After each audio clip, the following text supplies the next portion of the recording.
And by that time I had to borrow other names to Yes. cloak myself in because I couldn't use my own names, and I had to borrow such names of artists that were known, at least in biographical books, but the works of which had not been known enough to be, so I could be traced. Consequently, I had to tell them that I found these manuscripts in old libraries, in old museums, and all over the world, and had noticed them on my cuffs, and then had made the arrangements. So you see, during my whole artistic life, well, the whole thing was nothing but you might call it a concatenation of lies, of white lies. Yes, I think the world thinks of them as white lies and as great contributions at the same time. Would you be kind enough to help us formulate our program from this point on? What music would you most like for us to present tonight? That is difficult for me to say, because in the first place, as a composer, my position is a very humble one. As a performer, it may be better, but even there I am in great trouble. When I'm judging other artists, it's easy for me because I judge them by the standards, present standards, by the beauty of their tone, by their musicality, and as I said, and their technical achievements. With me, it's different. When I play, I always try to achieve a certain ideal, and I have never been able to achieve it.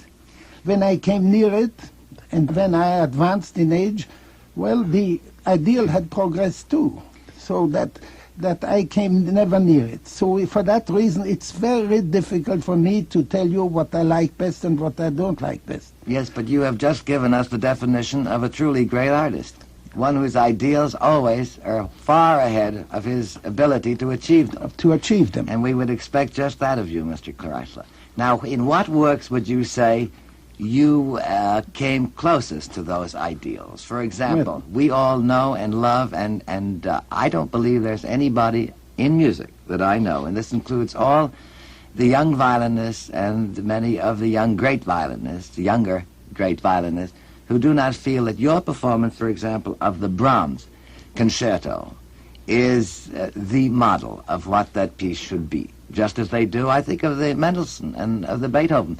A choice would be very easy for me. Whenever anybody asked me what I thought you played best, it was always the last piece I heard you play. Now, maybe you can help us out. Well, all right, then choose the portions of the Brahms concerto with Barbieri. You liked him as an accompanist. Very fine. Magnificent Very fine, magnificent. I cannot imagine anybody who is finer as an accompanist, a better cooperator with the soloist than he was. It is certainly easy to understand why the Brahms concerto is so particularly close to your heart. Well, I like the Brahms concerto better because it's associated with my childhood. Yes. And with my life until I was 21 years old. When did you first learn it, Mr. Kreisler? I first heard it play, which is funny, by Huberman. Really? In Vienna. He was 14 years old, and I was about 12 or 11 years old. And when did you get to meet Brahms? And I knew Brahms from the minute I was a pupil at the conservatory. That was when I started at 7 years. In Vienna, there was, in the conservatory itself, a little restaurant, which was a musician's club. Ah, yes. And Brahms was the president. And there was music every week, mostly chamber music. And the works of Brahms were very often played there, particularly when he had just composed them and wanted to hear them. And I remember I once played the trio, and he gave it to me and asked me to play it. And he wanted to know there is an unknown in there. C-D, very difficult to play for the violin. Yes, and he wanted to know whether it could be played. And I said to him, Master, I couldn't play it because my fingers are not long enough for that, but it is playable. So you see, he gave me that to play before it was published. And the concerto itself, you went over it with both Joachim and Brahms many times, I'm sure. I never studied under Joachim, and I really had no teacher after I was 10 years old. But did you play? You played the work. I listened to them and learned a lot from them. Mr. Kreisler, did you not have the original manuscript of the Yes, concerto? I had it, and I gave it to the. My wife made me give it to the public library.